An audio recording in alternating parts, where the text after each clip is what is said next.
দেখুন আমি এসেছি পিটুনিয়া গাছের কোথা দানা আছে খুঁজতে। সেই দানাগুলো খুঁজে আমি বীজ সংগ্রহ করব।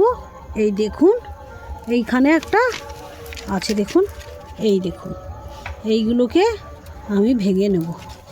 ভেঙে নিয়ে বেরিয়ে এই দেখুন ভাঙলেই হয়। দেখুন পিটুনিয়ার কত দানা।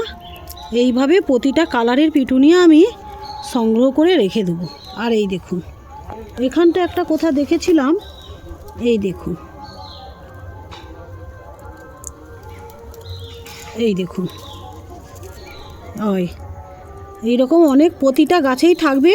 আর কাগজে মুড়ে মুড়ে রেখে নাম লিখে রাখতে হবে, নাহলে ভুলে যাব কোনটা কোন কালারের। আর পরের বছর দানা ফেলে চারা তৈরি করব, আর এই কালারটা আর কিনবো না। এই দেখুন আজ তাই চলে এসেছি ছাদ বাগানে পিটুনিয়া গাছের বীজ সংগ্রহ করতে। আমি প্রত্যেকটা গাছেরই দানা আজকে সংগ্রহ করব, করে রেখে দেব। দেখুন এই যায়, এখানেও একটা আছে, এই যে আমার মেয়ে হেল্প করে দিচ্ছে।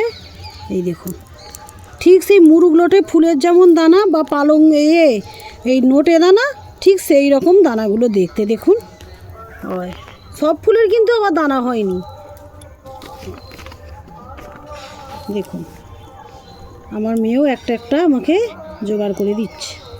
দেখুন দানা, এই দানাগুলোকে রোদ খাইয়ে ভালো করে মুড়ে ভালো করে নাম লিখে রাখতে হবে, এটা কোন কালারের পিটুনিয়া। আমি ভালো করে মুড়ে রাখছি। আর আমি প্রতিটা পিটুনিয়া কালারেরই দানা আজকে সংগ্রহ করব।